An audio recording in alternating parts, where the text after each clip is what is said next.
Wahyu 17 ayat yang pertama sampai dengan ayat yang ke-6, penghakiman atas Babel. Lalu datanglah seorang dari ketujuh malaikat yang membawa ketujuh cawan itu dan berkata kepadaku, "Mari ke sini, aku akan menunjukkan kepadamu putusan atas pelacur besar yang duduk di tempat yang banyak airnya." Ayat 2, dengan dia raja-raja di bumi telah berbuat cabul dan penghuni-penghuni bumi telah mabuk oleh anggur percabulannya. Dalam roh aku dibawanya ke padang gurun, dan aku melihat seorang perempuan duduk di atas seekor binatang yang merah ungu, yang penuh tertulis dengan nama-nama hujat. Binatang itu mempunyai 7 kepala dan 10 tanduk. Ayat yang keempat, dan perempuan itu memakai kain ungu dan kain kirmisi yang dihiasi dengan emas, permata dan mutiara, dan di tangannya ada suatu cawan emas penuh dengan segala kekejian dan kenajisan percabulannya. Ayat yang kelima, dan pada dahinya tertulis suatu nama, suatu rahasia, Babel besar, ibu dari wanita-wanita pelacur dan dari kekejian bumi. Ayat yang ke-6, dan aku melihat perempuan itu mabuk oleh darah orang-orang kudus dan darah saksi-saksi Yesus. Dan ketika aku melihatnya, aku sangat heran. Oke, shalom, selamat siang. Kita ketemu lagi di channel Pelita Kakiku, karena firman-Mu adalah pelita bagi kakiku dan terang bagi jalanku.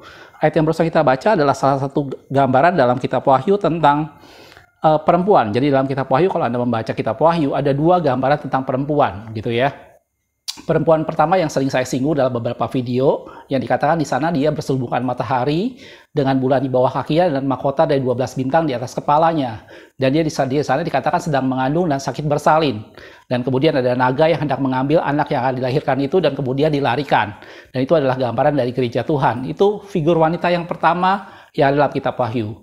Dan figur yang kedua yang barusan tadi kita baca, bagaimana pada waktu itu Yohanes diperlihatkan seorang perempuan yang dikatakan dia duduk di atas sebuah binatang yang keluar dari dalam laut. Jadi kalau Anda baca sebelumnya, gitu ya, dia berkepala 7, bertanduk 10. Dan ciri dari perempuan ini dikatakan dia adalah Babel besar, pelacur, dan dia mabuk dengan, raja-raja di bumi mabuk dengan anggur percabulannya. Dan dia dikatakan memakai kain kirmisi dan kain ungu, dikatakan seperti itu. Dia duduk di tempat yang banyak airnya. Gitu ya. Nah, ini berbicara soal Babel atau Babilonia.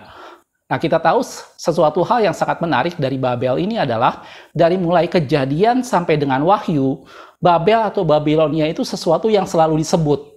Gitu. Nah, dari sini sebelum saya membahas mengenai yang kitab Wahyu tadi, saya ingin kita melihat sama-sama mengenai apa itu Babel. Gitu. Jadi kita akan melihat Babel dalam 3 dimensi waktu yang berbeda.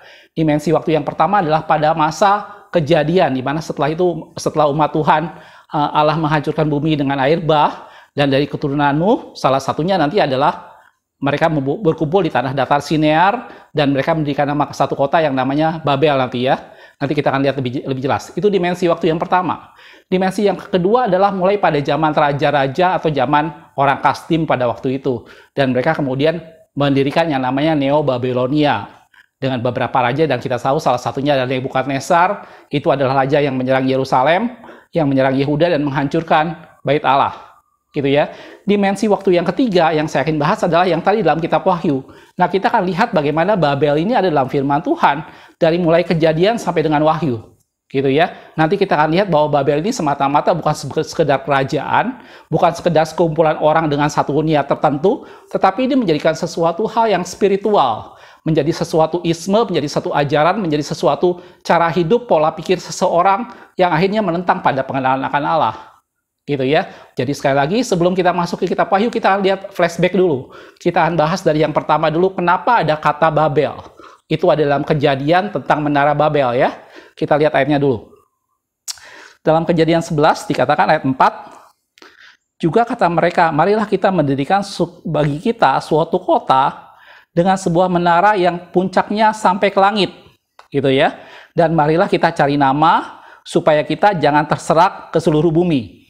Jadi itu pertama kali waktu mereka berkumpul, dia bilang mereka berkumpul di tanah datar Sinear. Kata Sinear artinya di sana adalah satu daerah yang dilalui oleh 2 sungai, yaitu Sungai Efrat dan Sungai Tigris. Jadi kalau Anda lihat peta Yerusalem atau peta Israel, dari sisi sebelah timur di sana ada 2 buah sungai, yaitu Sungai Efrat dan Sungai Tigris. Nah, daerah di sekitar itu, atau orang bilang sekarang Mesopotamia, itulah yang disebut dengan tanah datar Sinear. Dan di sanalah pertama kali mereka berkumpul. Dan mereka berkumpul itu setelah kejadian air bah ya.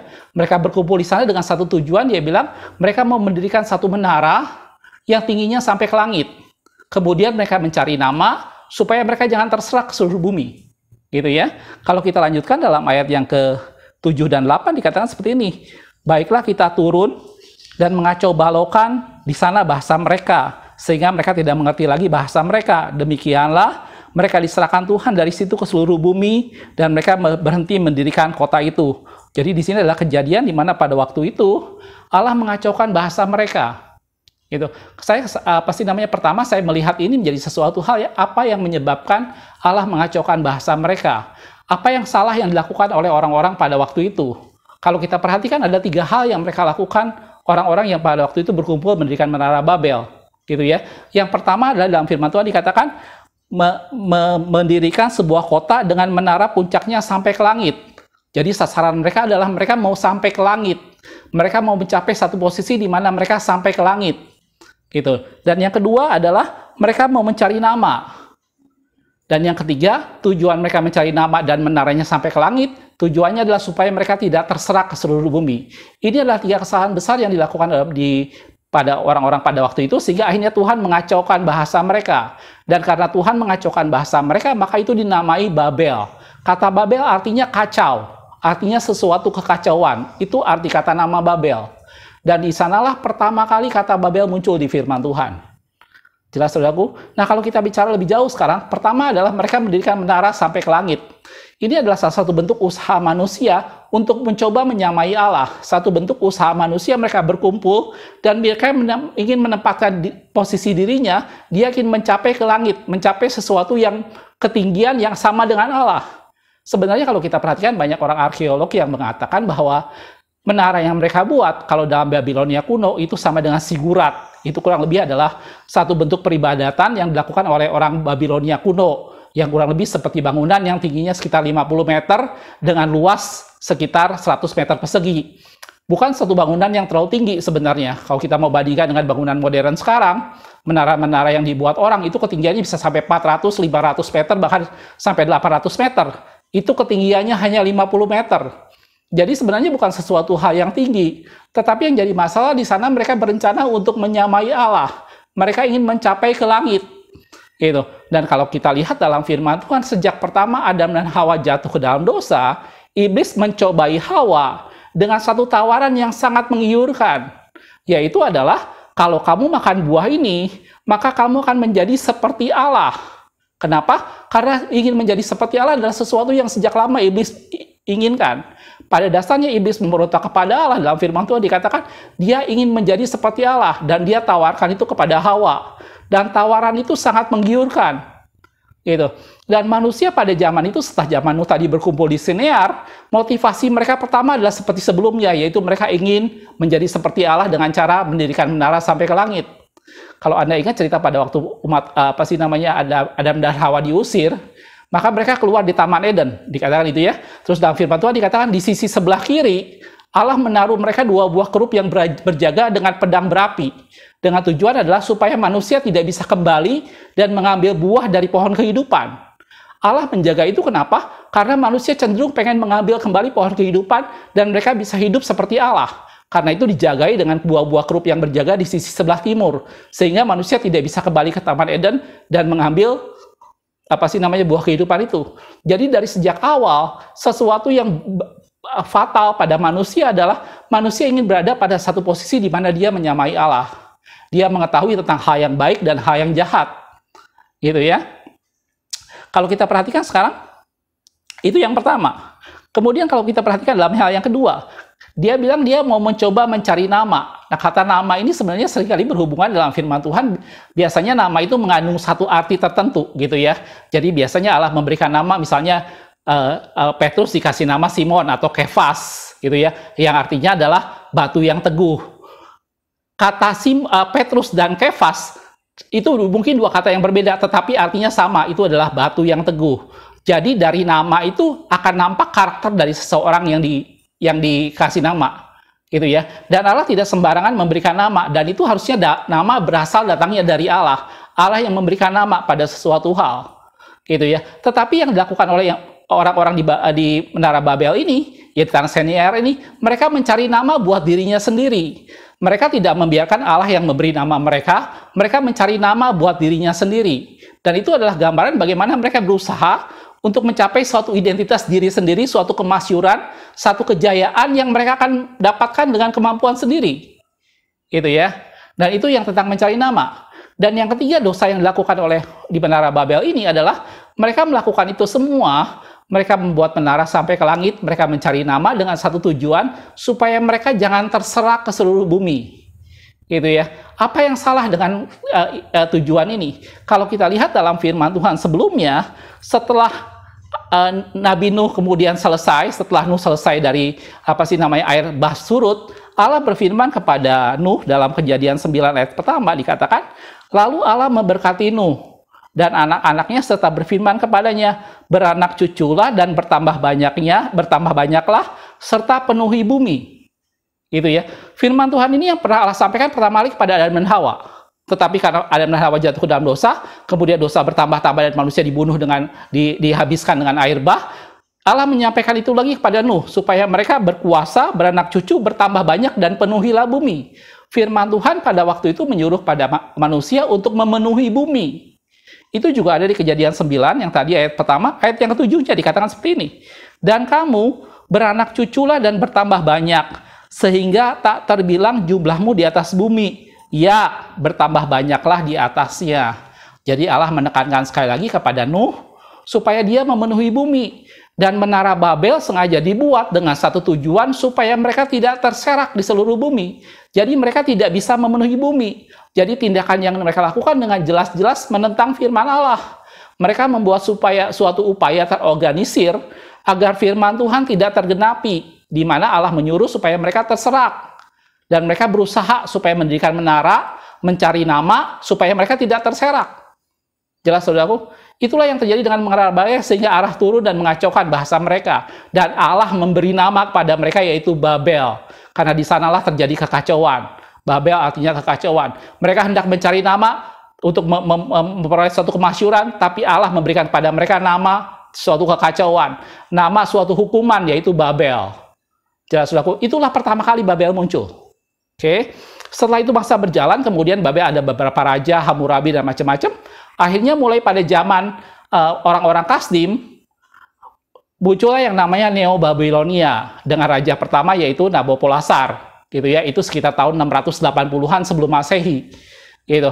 Dan setelah Nabopolassar, kemudian raja yang berikutnya adalah Nebukadnezar. Nah, raja ini adalah raja yang sangat terkenal dalam firman Tuhan bagaimana dia menyerang Yerusalem dan kemudian dia menghancurkan Bait Allah. Gitu ya. Kita akan lihat ayatnya dalam firman Tuhan. Oke. Dalam 2 Raja-Raja 20 ayat 17 dikatakan seperti ini. Sesungguhnya suatu masa akan datang bahwa segala yang ada di istanamu dan disimpan oleh nenek moyangmu sampai hari ini akan diangkut ke Babel. Jadi pada waktu itu Raja Hizkia adalah raja kerajaan selatan yang melakukan hal yang benar di mata Tuhan. Dan sampai pada akhirnya kemudian Raja Hizkia memamerkan segala sesuatu dalam rumah Tuhan kepada orang dari Babel. Jadi pada waktu itu kerajaan Asyur sudah menyerang terlebih dahulu kerajaan utara. Asyur menyerang kerajaan utara dan kerajaan utara hancur. Gitu ya. Kemudian Asyur mencoba menyerang kerajaan selatan pada waktu itu zaman pemerintahan Raja Hizkia di kerajaan selatan. Karena Hizkia melakukan apa yang benar di mata Tuhan, maka Allah membela Hizkia sehingga kerajaan Yehuda atau kerajaan selatan tidak jatuh ke Asyur. Tetapi yang terjadi kemudian adalah pada saat ada utusan Babel datang, Raja Hizkia memamerkan segala sesuatu yang ada dalam perkakas Bait Allah. Dan Nabi Yesaya bernubuat bahwa semua yang dilihat itu saatnya akan datang bahwa itu akan dibuang ke Babilonia. Kita akan lihat ayatnya yang tadi di 2 Raja 20 17 dia bilang, suatu masa akan datang bahwa segala yang ada dalam istanamu yang disimpan oleh nenek moyangmu sampai hari ini akan diangkut ke Babel. Itu dinubuatkan terlebih dahulu oleh Yesaya, gitu ya. Tidak ada barang yang akan ditinggalkan, demikianlah firman Tuhan. Jadi kemudian waktu itu sekitar 100 tahun kemudian setelah itu barulah terjadi bagaimana Babilonia menyerang kerajaan Yehuda. Dan pada waktu itu rajanya adalah Nebukadnezar, orang Kasdim. Gitu ya. Jadi di tanah Sinear itulah berdiri kerajaan Babilonia. Ini dimensi waktu yang kedua. Dimensi waktu yang pertama tadi pada waktu di masa kejadian di sana mereka mendirikan Menara Babel. Gitu ya, setelah Allah mengacaukan bahasa mereka, dalam firman Tuhan dikatakan mereka tidak jadi melanjutkan pembangunan kota itu, tetapi sempat ada beberapa raja di sana, gitu. Dan orang Kasdi pada dimensi waktu yang kedua mendirikan satu kerajaan, yaitu Neo Babilonia. Nabopolassar menjadi raja pertama, setelah itu digantikan oleh Nebukadnezar, gitu ya. Nebukadnezar ini mengenapi firman Tuhan yang tadi disampaikan Yesaya kepada Hizkia, bagaimana dia akan menyerang Yerusalem dan semua perkakas bait Allah akan dibawa ke Babilonia. Dan itu terjadi 100 tahun kemudian setelah nubuatan terhadap Hizkia, yaitu pada zaman Raja Yoyakim, gitu ya. Jadi kalau Anda perhatikan sejarah, dari Raja Yosia, dia punya 3 orang anak. Sebenarnya ada 4 orang anak. Yang pertama adalah Yohanan, yang kedua adalah Yoyakim, yang ketiga adalah Yoahas, dan yang terakhir adalah Sedekia. Gitu. Dan pada masa pemerintahan Raja Yoyakim, inilah pertama kali Nebukadnezar menyerang Yerusalem. Gitu ya. Kita akan lihat ayatnya. Sebentar, saudaraku. Di 2 Tawari 2 Raja-Raja 24 ayat 10 dikatakan, pada waktu itu majulah orang-orang Nebukadnezar Raja Babel menyerang Yerusalem dan kota itu dikepung. Gitu ya. Jadi kalau Anda perhatikan, pertama kali dia menyerang pada masa Raja Yoyakim. Itu diserang, dan waktu mereka menyerang pada Raja Yoyakim, pada waktu itulah Daniel dan kawan-kawannya dibawa ke Babilonia sebagai gelombang yang pertama. Jadi Babilonia menyerang ke Yerusalem, menyerang ke kerajaan selatan itu dalam 3 gelombang. Pertama pada zaman kerajaan Raja Yoyakim yang tadi saya sudah bilang, dan yang kedua pada zaman Raja Yoyakin, anak dari Yoyakim, dan yang ketiga pada zaman Raja Sedekia. Gitu ya. Nah, nabi Tuhan yang melihat kejadian itu dari zaman Yosia sampai dengan Sedekia itu adalah Yeremia. Nabi Yeremia melihat kejadian semua dari zaman Yosia sampai dengan zaman Raja Sedekia. Dan pada penyerangan yang pertama pada zaman Raja Yoyakim, itu pertama Nebukadnezar menyerang. Pada waktu itu Daniel dan kawan-kawannya, Misael, Hananya dan Asaria dibawa ke Babilonia, gitu ya. 3 temannya yang kita kenal dengan nama Sadrah, Mesah, Abednego, gitu ya. Itu dibawa ke Babilonia. Kemudian penyerangan yang kedua dilakukan pada zaman anak Raja Yoyakim, yaitu Raja Yoyakin.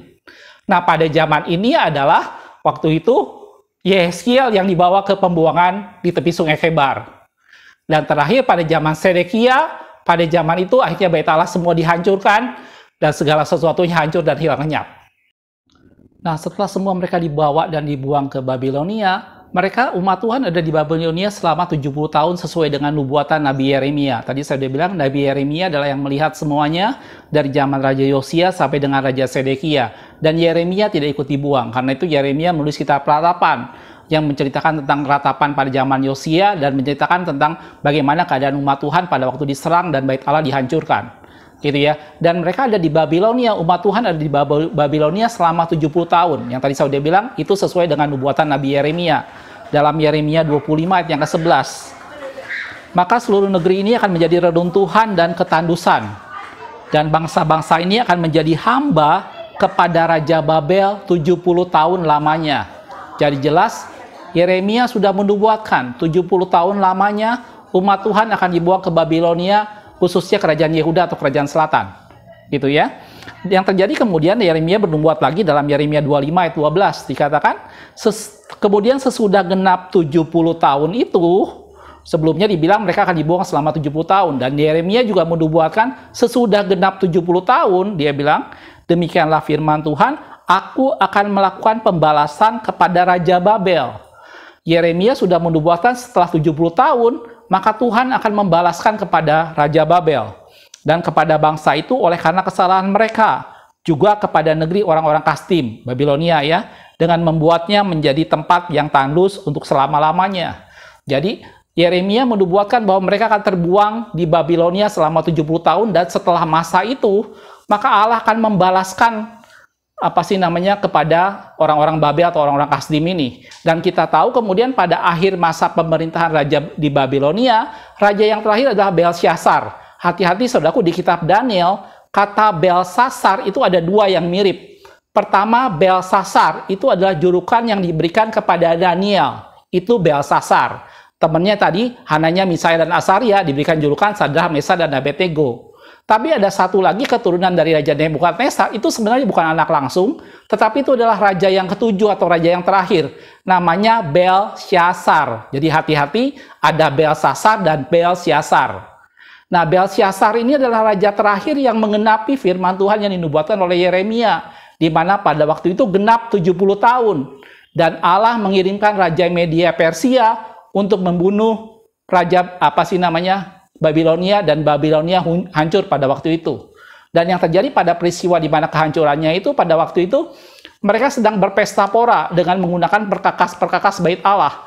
Perkakas-perkakas bait Allah yang kudus, mereka gunakan itu untuk berpesta pora. Piala-piala semua mereka gunakan berpesta pora. Dan kemudian ada tangan yang menulis di dinding. Dan dikatakan di sana tulisannya adalah mereka kebingungan dan mereka bertanya kepada Daniel, apa arti tulisan di dinding? Kemudian Daniel menerjemahkan, artinya adalah Mene Mene Tekel Ufarsin, yang artinya di sana adalah kerajaan Tuanku sudah dihitung oleh Tuhan dan waktunya sudah berakhir. Dan kemudian setelah ditimbang neraca, kerajaan Tuanku didapati terlalu ringan. Dan dalam firman Tuhan dikatakan pada malam hari itu juga Belsyazar, raja orang Kasdim itu mati dibunuh oleh Media Persia. Dan itu mengenapi kata firman Tuhan bahwa setelah genap 70 tahun, aku akan menghukum orang Babilonia. Gitu ya. Kita lihat ayatnya. Dalam Yeremia 50 ayat 28 dikatakan seperti ini. Dengar, pelarian-pelarian dan orang-orang yang terluput dari negeri Babel datang memberitahukan di Sion tentang pembalasan Tuhan Allah kita. Pembalasan karena bait sucinya. Jelas Babilonia, Neo-Babilonia di bawah pimpinan Nebukadnezar pada waktu itu, mereka menghancurkan bait suci. Dan Allah membalaskan karena kehancuran bait sucinya. Nebukadnezar banyak melakukan hal yang lain yang tidak benar. Bahkan dia sempat meninggikan diri dan menempatkan diri sebagai Allah. Itu persis seperti yang dilakukan di Menara Babel. Dan kemudian Allah menghukum dia dengan cara dia dihalau dari antara manusia. Dia direndahkan dan dia hidup seperti hewan, katanya seperti itu. Tetapi pembalasan Allah yang terbesar terhadap Neo-Babilonia, terhadap kerajaan Nebukadnezar adalah akibat dia menghancurkan bait suci Allah. Gitu ya. Dan kalau kita lihat dalam Yeremia 51 ayat yang ke-11 dikatakan seperti ini. Lancipkanlah anak-anak panah, siapkanlah perisai-perisai. Tuhan telah membangkitkan semangat raja-raja Media. Sebab rencananya terhadap Babel ialah untuk memusnahkannya. Itulah pembalasan Tuhan, pembalasan karena bait sucinya.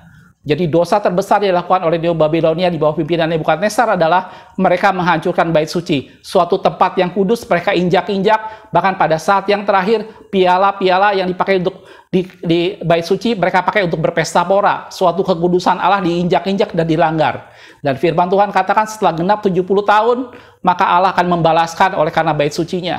Dan tadi saya sudah bilang itu digenapi di raja yang ketujuh, yaitu Belsyazar. Gitu ya.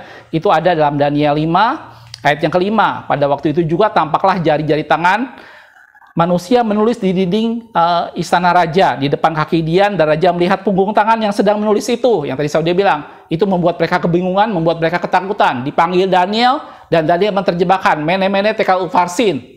Dan di sana dikasih tahu waktunya sudah dekat, waktunya sudah habis masa pemerintahan Tuanku. Dan dibilang dalam Daniel 5 ayat 30 di bawahnya, pada malam itu juga terbunuhlah Belsyazar, raja orang Kasdim itu. Itu dosa yang kedua yang tercatat dalam Alkitab tentang Babilonia.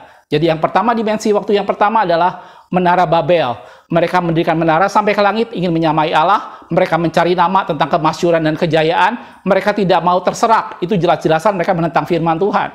Dan dimensi waktu yang kedua, Neo-Babilonia di bawah pimpinan Nebukadnezar, mereka menginjak-injak kekudusan bait Allah.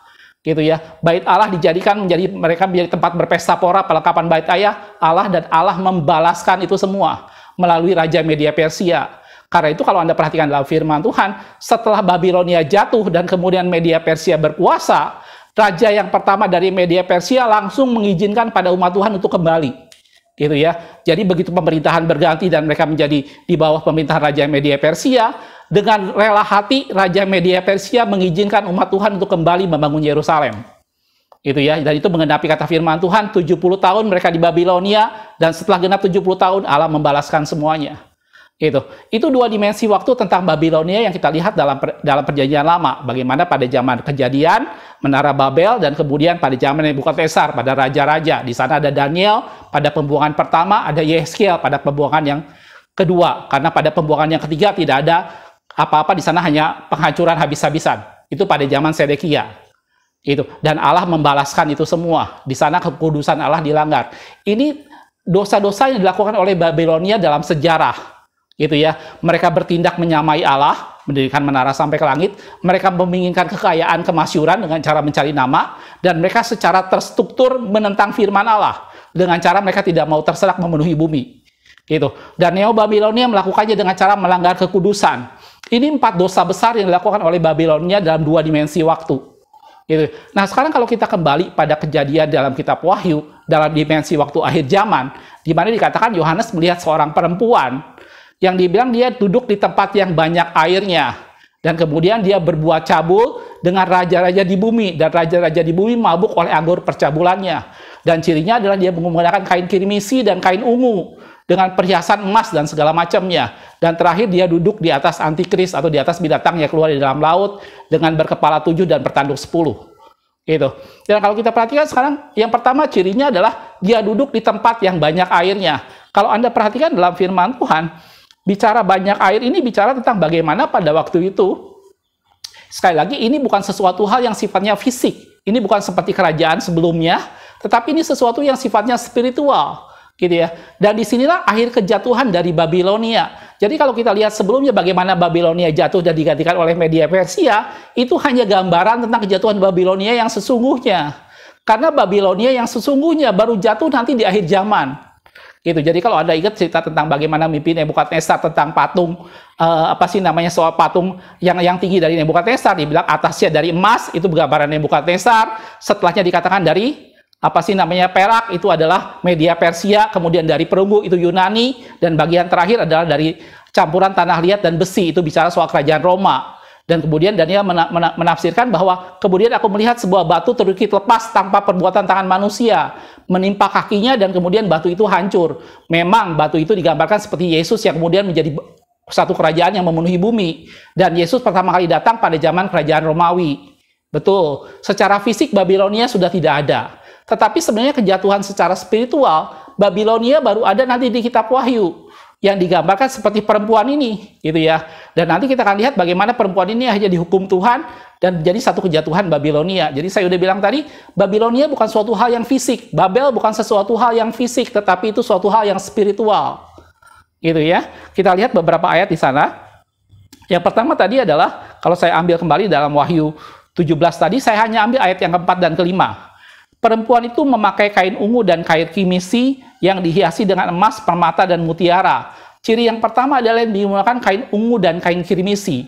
Kalau kita bicara soal kain ungu dan kain kirmisi, biasanya kain ungu ini berhubungan dengan sesuatu hal yang sifatnya mulia, itu gambaran raja. Gitu ya. Tetapi di satu pihak ini juga menjadi sesuatu di mana itu bisa mempermalukan, bisa sesuatu yang menghina tentang suatu kerajaan. Gitu ya. Kalau Anda perhatikan dalam firman Tuhan tentang kain ungu, kita bisa perhatikan pada Matius 27 ayat 28, pada waktu itu menjelang Yesus disalibkan, setelah dia disiksa segala macam, maka tentara mengenakan kepadanya jubah ungu. Gitu ya. Untuk menggambarkan bahwa Yesus raja tetapi dalam kondisi yang diolok-olok. Gitu ya. Dalam Matius 27 ayat 28 dikatakan mereka menanggalkan pakaiannya dan mengenakan jubah ungu kepadanya. Gitu. Terus bagaimana dengan kirmisi? Kirmisi itu ada satu warna merah yang sangat menyala pada orang Israel pada waktu itu. Kain kirmisi ini juga banyak dipakai untuk dalam tabernakel, juga pada beberapa baju imam, juga pada tirai yang membatasi bait suci, ruang kudus dan ruang maha kudus juga memakai kain kirmisi, itu berwarna merah menyala. Gitu ya. Dan salah satu kebiasaan orang Israel adalah mereka melihat bahwa warna kebalikan dari warna putih itu bukan hitam. Kebalikan dari warna putih itu adalah merah menyala atau kirmisi. Dan ini bicara soal penebusan, ini bicara soal darah, tetapi di satu pihak ini bicara soal dosa juga. Gitu ya. Karena itu kalau kita lihat dalam firman Tuhan di Yesaya 1 ayat 18, marilah kita berperkara, kata Tuhan. Sekalipun dosamu merah seperti kirmisi, jadi kirmisi di sana menggambarkan suatu dosa yang besar, suatu dosa yang sangat merah. Dan saya sudah bilang tadi, orang Ibrani melihatnya bahwa warna merah itu kebalikan dari warna putih. Gitu ya, kalau kita berpikir warna putih lawannya hitam. Tapi orang Ibrani melihat bahwa warna merah, kirmisi, itu adalah lawannya warna putih. Lawan dari sesuatu hal yang yang kudus, itu lawannya adalah dosa. Dan itu menggambarkan di sana seperti darah yang tercurah untuk mengampuni segala dosa-dosa manusia. Dan merah di sana juga menggambarkan satu dosa yang besar. Karena itu dikatakan, kalau dosamu merah seperti kirmisi, itu akan menjadi putih seperti salju. Sekalipun berwarna merah, seperti kain kesumba, itu akan menjadi putih seperti bulu domba. Jadi ciri yang perempuan yang pertama adalah dia mengenakan kain kirmisi dan ungu. Gitu ya. Dia menggunakan seperti baju kerajaan, tapi bersifat mengolok-olok. Dan yang kedua, dia menggunakan kain kirmisi yang bergambaran dengan dosa. Itu berhubungan dengan bagaimana mereka menentang firman Tuhan. Kata dosa dalam firman Tuhan artinya suatu pelanggaran terhadap firman Allah. Kalau ada satu firman Allah dilanggar, maka tindakan melanggar firman Allah itu adalah dosa. Gitu. Dan ciri perempuan ini adalah dia mengenakan kain ungu dan kirmisi. Dan itu persis seperti yang dilakukan oleh Menara Babel dengan cara mereka tidak mau terserak. Mereka melakukan secara terstruktur sikap untuk menentang firman Allah, dan itu adalah dosa. Gitu ya. Itu yang pertama. Yang kedua yang tadi saya sudah bilang, bagaimana dia dikatakan duduk di tempat yang banyak airnya. Dan ini bicara soal kekayaan, bicara soal kemakmuran, bicara soal orientasi kepada uang dan kekayaan dan kemasyhuran, gitu ya. Kalau kita lihat dalam Wahyu 18 ayat yang ketiga lanjutannya, karena semua bangsa telah minum dari anggur hawa nafsu cabulnya, dan raja-raja di bumi telah berbuat cabul dengan dia, dan pedagang-pedagang di bumi telah menjadi kaya oleh kelimpahan hawa nafsunya. Jadi kalau bicara banyak air, ini bicara soal satu kekayaan, satu kemasyhuran. Ini persis seperti yang dilakukan oleh Menara Babel, bagaimana mereka mencari nama. Dan itu digambarkan dengan perempuan tadi dengan cara dia duduk di tempat yang banyak airnya. Kalau kita lihat di tempat ayat yang lain, Wahyu 18 ayat yang ke-9. Raja yang di bumi yang telah berbuat cabul dan hidup dalam kelimpahan dengan dia, ada dua di sana. Dia berbuat cabul dan hidup dalam kelimpahan dengan dia. Itu duduk di tempat yang banyak airnya. Itu hidup dengan kelimpahan dengan dia. Akan menangisi dan meratapinya apabila mereka melihat asap api yang membakarnya.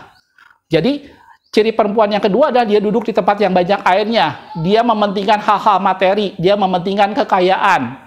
Dan itu mementingkan kemasyhuran. Sesuatu yang membuat orang terkagum-kagum. Dan itu seperti orang Babel mencari nama.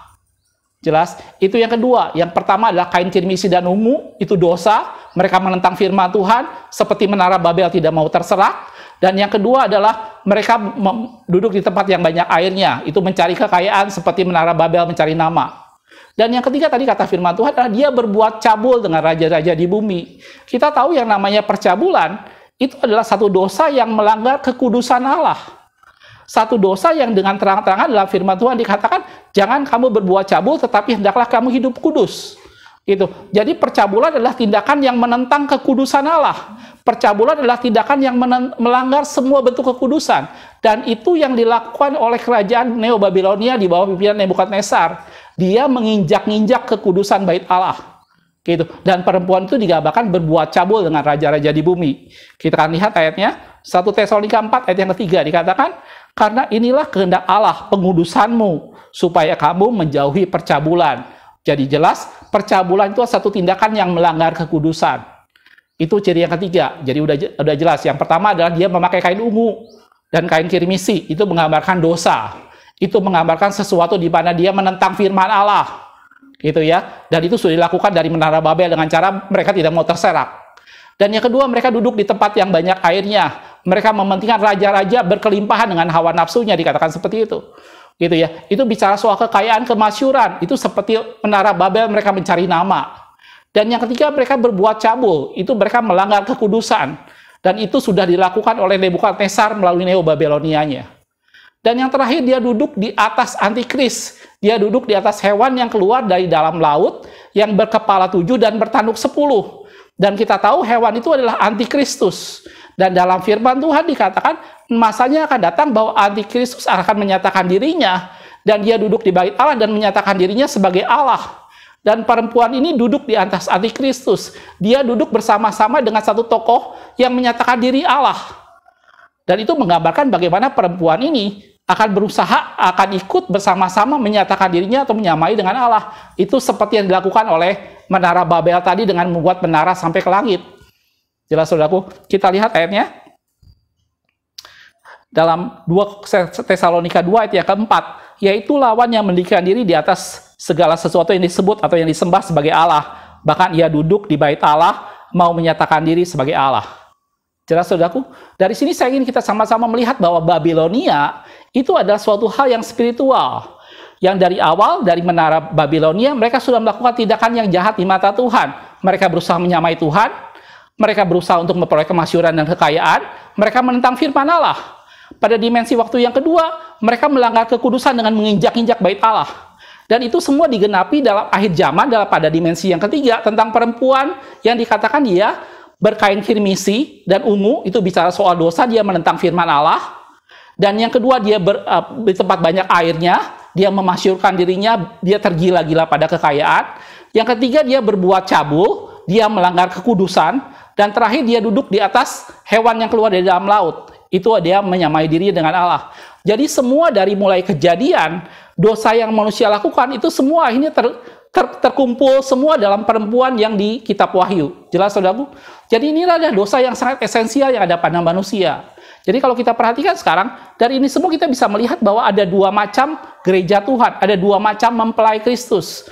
Yang pertama yang bersubungkan matahari dengan bulan di bawah kakinya, dan mahkota 12 bintang di atas kepalanya. Itu mempelai Kristus yang hidup dengan Allah, orang yang bergaul dengan Tuhan, orang yang mengasihi Tuhan, hidup dengan kekudusan.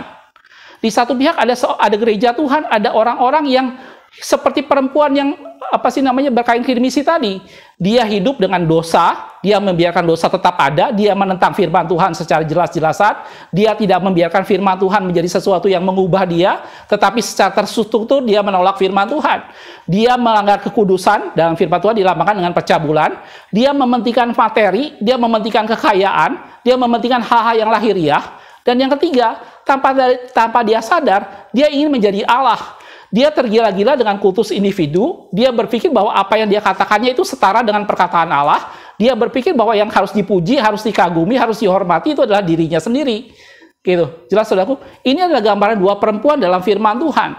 Satu yang bergantung pada Tuhan, di mana Tuhan menjadi selubungnya, dia bersubungkan matahari, dia bulan di bawah kakinya, mahkota 12 bintang di atas kepala, dia dipimpin oleh Roh Kudus, dan dia mengandung. Dia bersalin, dikatakan seperti itu. Dia berdoa buat jiwa-jiwa, dia berdoa buat banyak orang. Sementara yang satu hanya mementingkan soal lahiriah. Sementara yang satu hanya mementingkan soal bagaimana dia bisa berkuasa, mementingkan bagaimana dia bisa disegani, dia dikagumi seperti halnya seorang Allah. Gitu. Dan ini ada dua gambaran dalam firman Tuhan tentang gereja Tuhan, tentang orang Kristen. Gitu ya. Ada banyak orang yang menafsirkan gambaran kitab Wahyu ini sebagai salah satu aliran dari Kristen yang sebenarnya mereka bukan Kristen, tetapi mereka berpusat di Roma, dan banyak orang menafsirkan itu sebagai inilah perempuan yang duduk di atas antikris ini. Tetapi saya tidak melihat begitu. Saya melihat bahwa ini adalah sesuatu yang ada pada orang-orang Kristen. Karena itu dalam firman Tuhan dikatakan antikris itu muncul dari antara kita.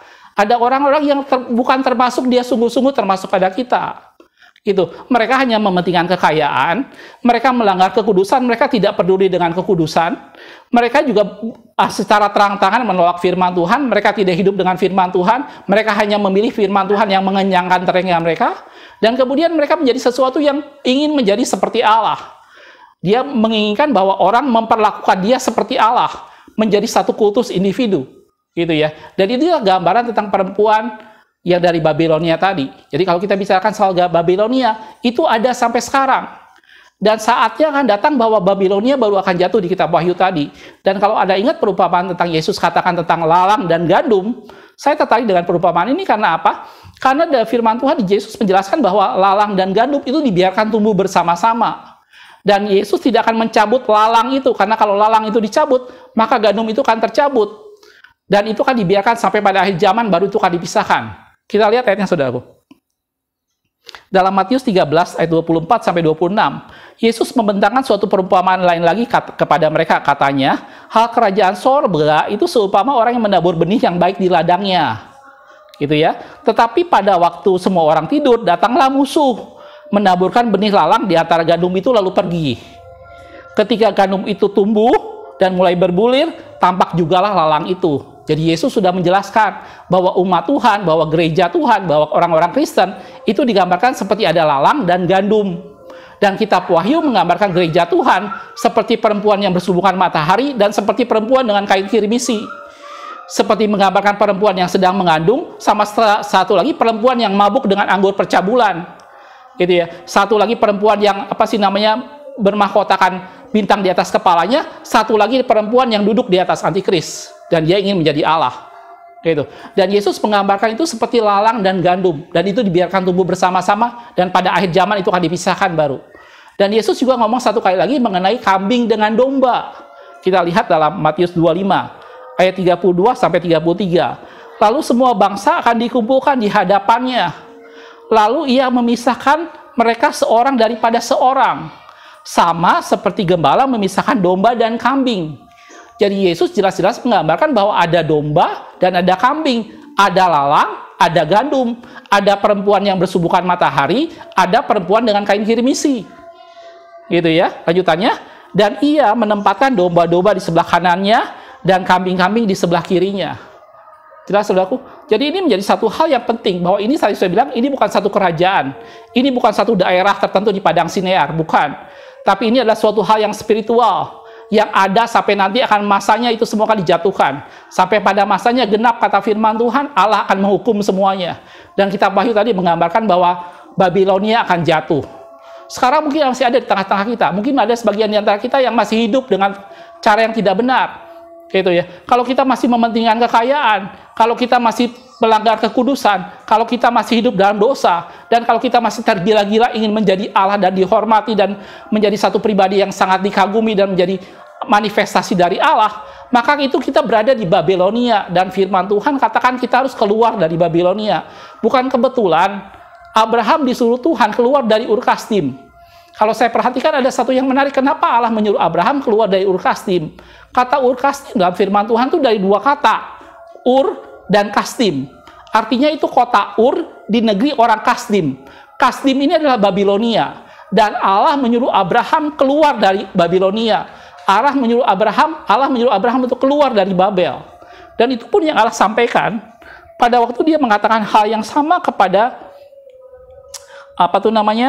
Yesaya. Dikatakan dalam Yesaya 48 ayat 20 dikatakan, keluarlah dari Babel, larilah dari Kasdim, beritahukanlah dengan sorak-sorai dan kabarkanlah hal ini, siarkanlah itu kepada ujung bumi, katakanlah Tuhan telah menebus Yakub hambanya.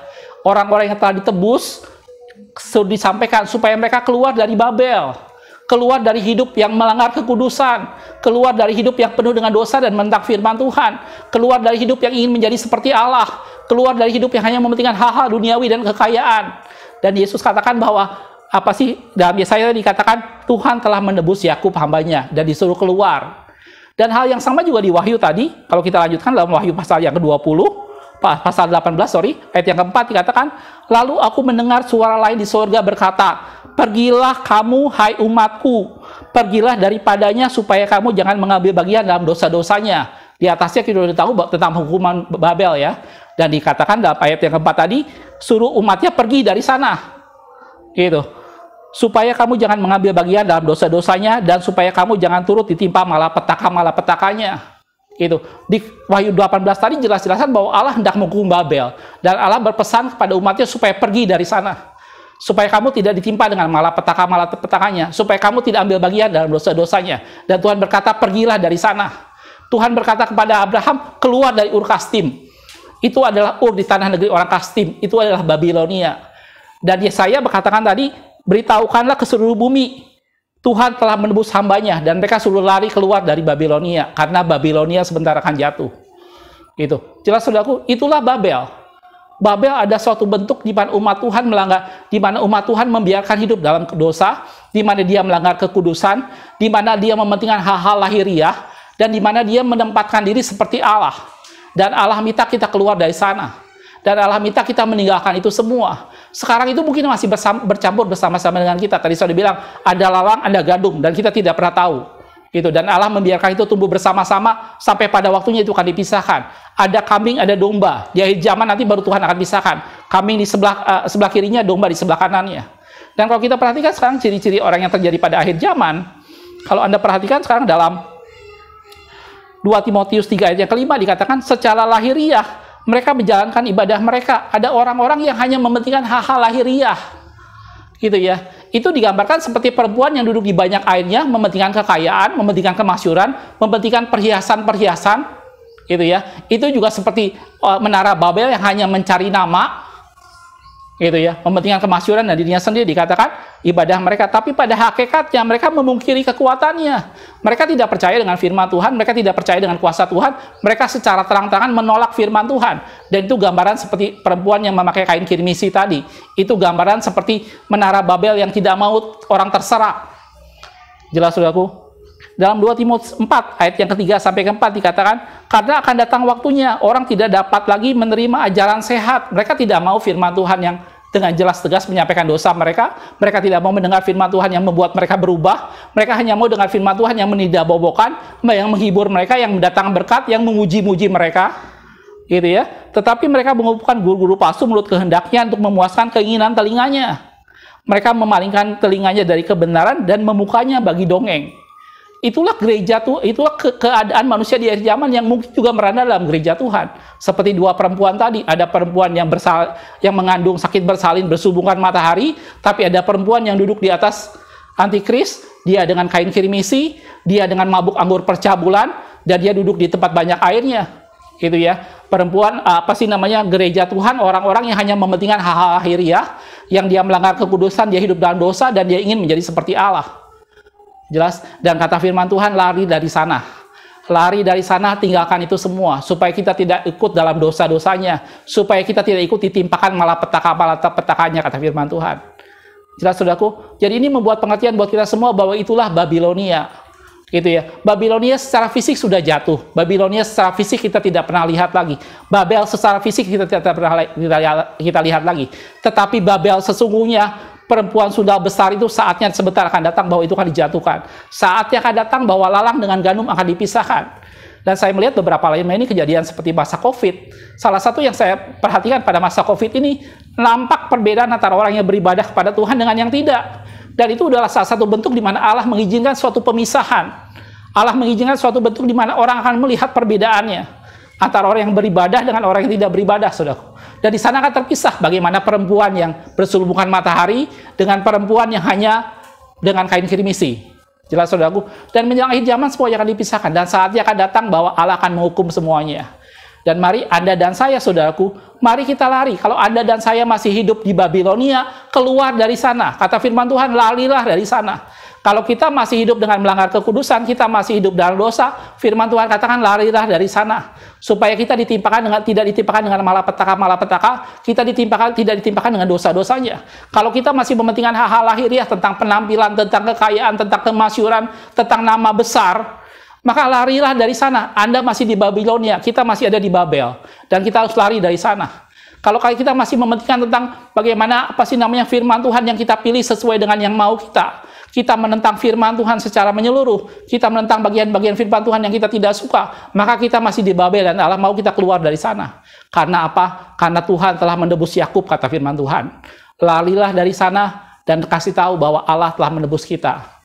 Jelas, saudaraku? Inilah tentang Babilonia. Jadi dari sini kita bisa melihat dari mulai Kejadian sampai dengan Wahyu, Babel ada semua di sana. Dari mulai bentuk fisik, usaha manusia membuat menara, kemudian tindakan membangun sebuah kerajaan dan kemudian menguasai dunia, dan kemudian sampai suatu hal yang spiritual. Dari sini kita bisa melihat bahwa Babel adalah sesuatu yang iblis buat untuk membuat manusia melanggar firman Tuhan, untuk membuat manusia melanggar Allah, dan kemudian ia ingin menjadi seperti Allah. Gitu. Dan itu pun melanda gereja Tuhan, itu pun melanda pelayanan gereja Tuhan. Pastikan Anda dan saya termasuk pada gandum. Pastikan Anda dan saya termasuk menjadi orang-orang yang perempuan yang mengandung sakit bersalin bersubungan matahari dengan bulan di bawah kaki dan mahkota di 12 bintang di atas kepalanya. Pastikan Anda dan saya termasuk domba, tidak termasuk dengan kambing. Tapi kalau kita masih termasuk kambing, kita masih termasuk lalang, kita masih termasuk yang mengenakan kain kirmisi, firman Tuhan katakan larilah dari sana. Keluarlah dari Ur Kasdim, kata firman Tuhan. Itu sebabnya Allah membawa Abraham keluar dari sana, supaya dia menjadi bapa orang beriman. Dan Anda dan saya, mari keluar dari Ur Kasdim. Mari keluar dari tanah Kasdim, mari keluar dari Babel, supaya kita tidak ditimpakan dengan bencana itu semua. Jelas, saudaraku? Mudah-mudahan ini menjadi pencerahan buat kita semua. Kami menjadi doa saya kepada Tuhan, biar kita semua menjadi semakin dekat pada Tuhan dan menjadi hidup semakin kudus dengan Tuhan. Dan persiapan diri kita menjadi mempelai yang kudus. Persiapan diri kita menjadi mempelai yang sempurna. Seperti dalam kitab Wahyu dikatakan, yang sedang mengandung berselubungan matahari, bulan di bawah kakinya, mahkota 12 bintang di atas kepalanya. Persiapan diri kita karena Tuhan sebentar akan menjemput kita, dan Dia akan mendapatinya, mempelainya sempurna, tanpa cacat atau kerut atau yang serupa itu, dan mempelainya layak masuk dalam pesta perkawinan anak domba. Jelas, saudaraku? Makasih sudah menonton. Kita ketemu di video berikutnya. Firman Tuhan katakan, jika kamu memperhatikan perintah-perintahku, maka sukacitamu akan seperti sungai yang tidak pernah kering, dan kebahagiaanmu akan terus berlimpah seperti gelombang laut yang tidak pernah berhenti. Tuhan Yesus memberkati.